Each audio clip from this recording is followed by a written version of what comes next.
less, none. Yeah. No, that was quite an eye-opener, that one. It certainly would have been if you got it wrong. Okay, we have got a green flag at the back. We've got a scampering red flag at the front. We've got some lights that are about to go red. Hopefully everybody will engage their clutches and not go down. Away we go. Oh, Lambert's made a terrible start. Absolutely slaughtered off the line. He's been passed by 1, 2, 3, 4.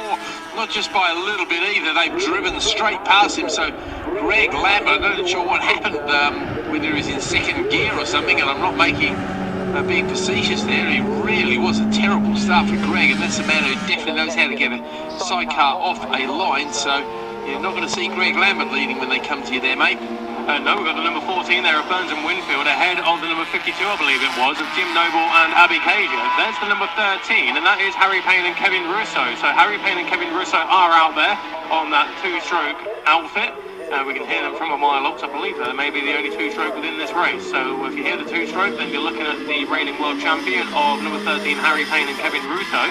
But looking up towards Chris Kerr once again and in towards the gooseneck, it is the number 14 of Burns and Fairhurst. That's Mark Burns and, Karen Winfield. So Burns and Winfield with Greg Lambert now moving up the inside of Jim Noble and Abby Cager. So they're certainly looking to make amends after that poor start, and Greg Lambert is moving up into second place and trying to challenge, going around the outside of the chicane into a... Whoa, if he pulls that off, then Greg Lambert, that's a pretty impressive move. Well, he's pulled it off. I don't know if he's going to hold on to it because it's a side-by-side drag race, and indeed he does hold it to the bottom of the mountain. So, yeah, having gone from fifth back up to first, he's kind of just established who is the king around here, isn't he? That's a remarkable performance.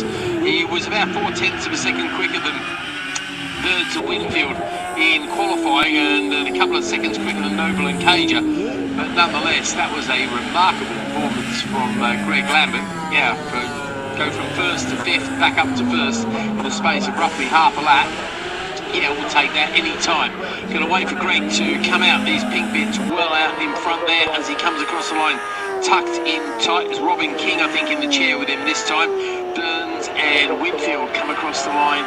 Long way back actually after that good start. In fact, they dropped right down the order. Now, is that a timing thing? Oh wait, certainly Noble and Cager is showing as being second on the road at the moment, ahead of McMahon and Andrews, Knight and Knight, Fairhurst and Andrews, Saville and Formston, McCain and Scorthorne, Payne and Rousseau moving up very nicely, make up 10 places actually. As others get shuffled out a little bit there. But yeah, Payne and Rousseau, well, I mean, at the end of the day, you know, he is a reigning world champion, and you don't get to be a world champion by being a muppet behind the bars, do you, Bradley? No, absolutely not. As it's just been taken now there, I believe, for its 8th edition. In fact, Stevenson and Mason on the number 88 Suzuki. They have found their way through. But I heard you mention the number 14 of Burns and Winfield. I didn't see them come past me, Keith. So the number 14 of Mark Burns and Cameron Winfield didn't come past me on this second lap. No, I think they have managed to retire somewhere. I didn't notice anybody going up the pit lane, but I wasn't paying that much attention as Mr. Lambert now comes out of the chicane, and he's going to have at least a 2, maybe 3 second gap before the next outfit comes along. He's working the bottom of the mountain, the main battle actually. Oh, 3 abreast coming into the bottom of the mountain there nearly. Oh, brilliant stuff. This is where the battle is, mate. The battle for 4th place. This is a proper scrap between these outfits, that's for sure. Everybody else pretty much spread out along the track there. I'll tell you who else is very impressive to me there, and that's the number 74 machine, the Bears outfit there. Where are we? That's McCain and Scorthorne. Okay, we didn't go for the split start, obviously, I guess because his own bike's there. They didn't bother with the split start. But fair play to McCain and Scorthorne. They moved up nicely. They're in 7th place overall on what is a K100 BMW outfit. So you wouldn't think it'd be the most competitive thing, but they're making it look really good out there. As Lambert and King come across the line with a 3.5 second lead over Noble and Cager.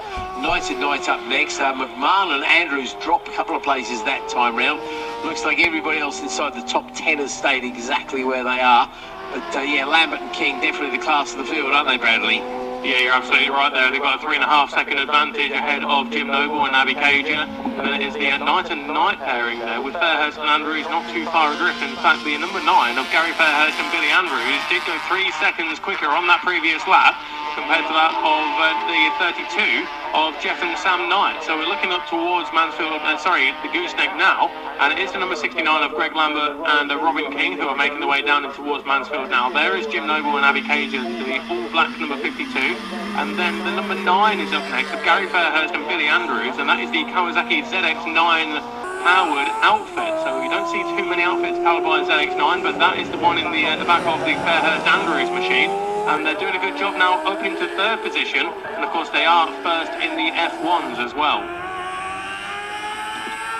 Yeah, we do have the F1s, F2 and Bears in this particular class. So I noticed Payne and Rousseau don't seem to have any class listed against them at all.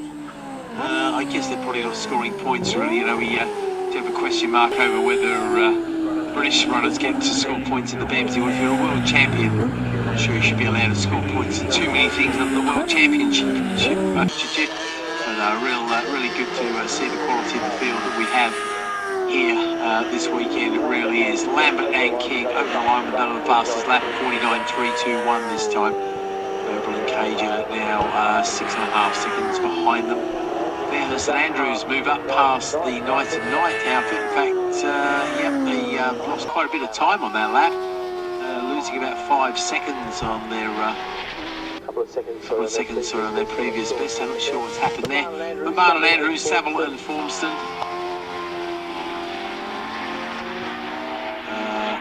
Payne and Rousseau go past McCain and Scawthorne, so the Bears outfit getting relegated there. Stevenson and Mason. Let's have a look. McCain and Scawthorne came across the line there with a 2:02, so they lost about 2.5 seconds over their previous best, but they've still got a very comfortable gap over the other Bears outfit of Downs and Lacey, so I don't think they were going to see anything of a race in that particular class, unfortunately. So the number 13 of Payne and Russo have just been overtaken now by the first of the Bears. That is the 74 of Sean McCain and Neil Scawthorne. And again, the listed as being from Gainsborough, so another Lincolnshire pairing here this weekend. So a lot of local competitors, which is great to see here. Yeah, you do have a lot of races in Lincolnshire, don't you? I'll just have a look on the entries as well. We can see that the number 156 of Janet Tyrrell and Cuff Banks are listed from Long Sutton, and that's literally 5 minutes up the road from me. Okay, cool. Means nothing to me, but yeah, no, that's fair enough. You lived in this neighbourhood all your life. I did live in this neighbourhood when I was very, very young, but that was many, many years ago. That's back in the black and white days, isn't it? Yeah, absolutely. The world was very black and white in those days, mate. Don't forget about that. Yeah, so I'll take your knowledge as local yokel, and you are the gospel as far as I'm concerned.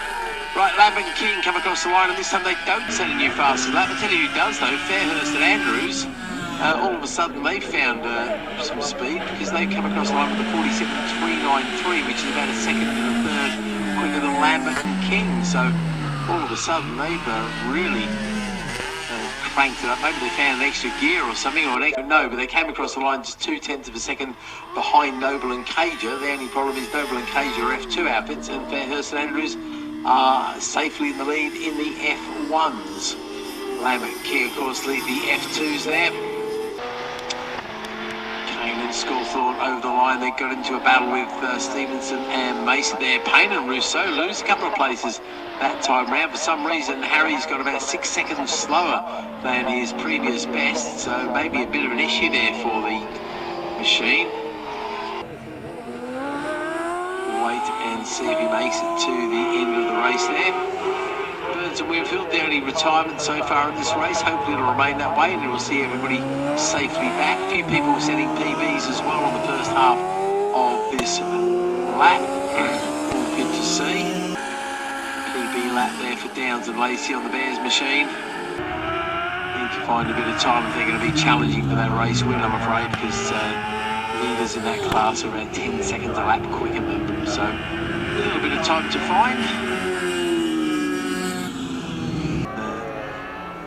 Hall and Barnsley, the only guest outfits showing on my screen here. I wonder if all the guests actually came out to play, because if they are actually Carpathia's Cup runners, they're coming out onto the circuit next.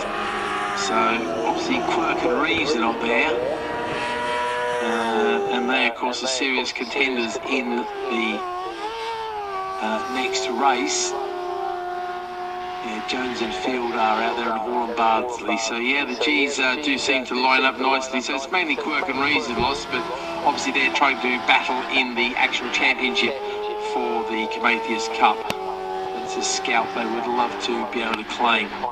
Well, I've had the race leader of Greg Lambert and Robin King come past me now. And I can see that they are lapping pretty much the same as Gary Fairhurst and Billy Andrews. So round Chris Kirvan in towards the gooseneck now. So we are on for the final lap as well, as the Greg Lambert just kicks up a bit of dust on the inside of the gooseneck once again from that sidecar wheel. So only half a lap to go now or so. There's the number 9 of Gary Fairhurst and Billy Andrews, Barry from Derbyshire, as they're in towards Mansfield now, but only half a lap to go. Then it's Jim Noble and Abby Cager. They're coming down in towards Mansfield. So it has spread out as this race has gone on, but this is the final lap then, Keith, and Greg Lambert and Robin King looking good for the gold medal. Certainly are when you come across the line with a 9-second lap and a pretty much identical lap time to your main rivals behind you on the previous lap. I think it's pretty safe to say that you are going to go home with one of the elusive gold medals, the BMC gold medals on your dashboard. That would be absolutely brilliant if they can score another one there. Let's have a look at the championship for these guys and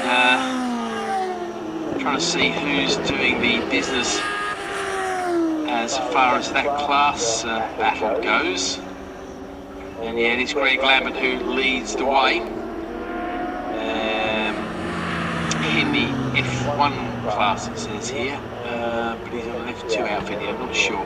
Anyway, Greg Lambert from Jamie Hanks, I think that is, and Jay Kirk. Noble and Cage are a third, Savile, Mason and Formston fourth, Turon Banks fifth, Burns and Fairhurst and Salah lead the way in the F2 class. I'm not 100% sure if that's the right way round actually, because it's got Pemman and Leach in third, and I know they're on an F1, so I think that might just be a little bit of a typo there.